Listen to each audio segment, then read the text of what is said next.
Imagine a building that contains every answer to every question ever asked by a human being, every discovery, every map, every idea ever written down, all of it in one place. This was not a dream. For a few extraordinary centuries, it actually existed. The year was 283 BCE, Alexandria, Egypt. A Greek ruler named Ptolemy I built something the ancient world had never attempted. Not a palace, not a temple, a monument to human thought, a library, designed to hold not some of the world's books, all of them. To fill it, Ptolemy built a machine. Every ship entering Alexandria's harbor was stopped. Officials boarded and took any books on board. Scribes copied them by hand. The copies went back. The originals stayed in Alexandria. Agents traveled the Mediterranean with one job: find books the library did not have, bring them back. To stop rivals, Alexandria cut off exports of papyrus, the material used to make scrolls, so no other city could even try to compete. It worked. Hundreds of thousands of scrolls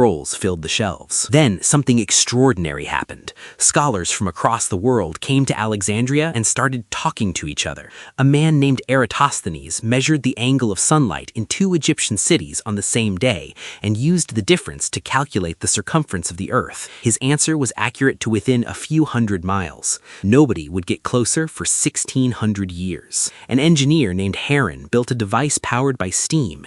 It had no obvious use, so it was set aside as a curiosity. That same principle would power the Industrial Revolution over 1,000 years later. This is what happens when knowledge is allowed to accumulate and people are given time to think. Then in 48 BCE, Julius Caesar arrived. During a battle at the harbor, he set fire to enemy ships. The flames spread to the docks. For centuries, people blamed Caesar for destroying the library. But here is what the evidence actually shows. Scholars kept visiting Alexandria and reading its texts for centuries after Caesar's fire. The library did not die that night. It died slowly, over hundreds of years. As Alexandria passed from Greek to Roman to Christian to Muslim rulers, each new group looked at those shelves and saw the same thing: a threat. In 415 CE, a scholar named Hypatia was killed because she studied ancient Greek texts that the rulers considered dangerous. She was not alone. The library was not burned in one dramatic moment. It was neglected, defunded, feared. Piece by piece, over generations, it disappeared. Today, we have more stored knowledge than any civilization in history.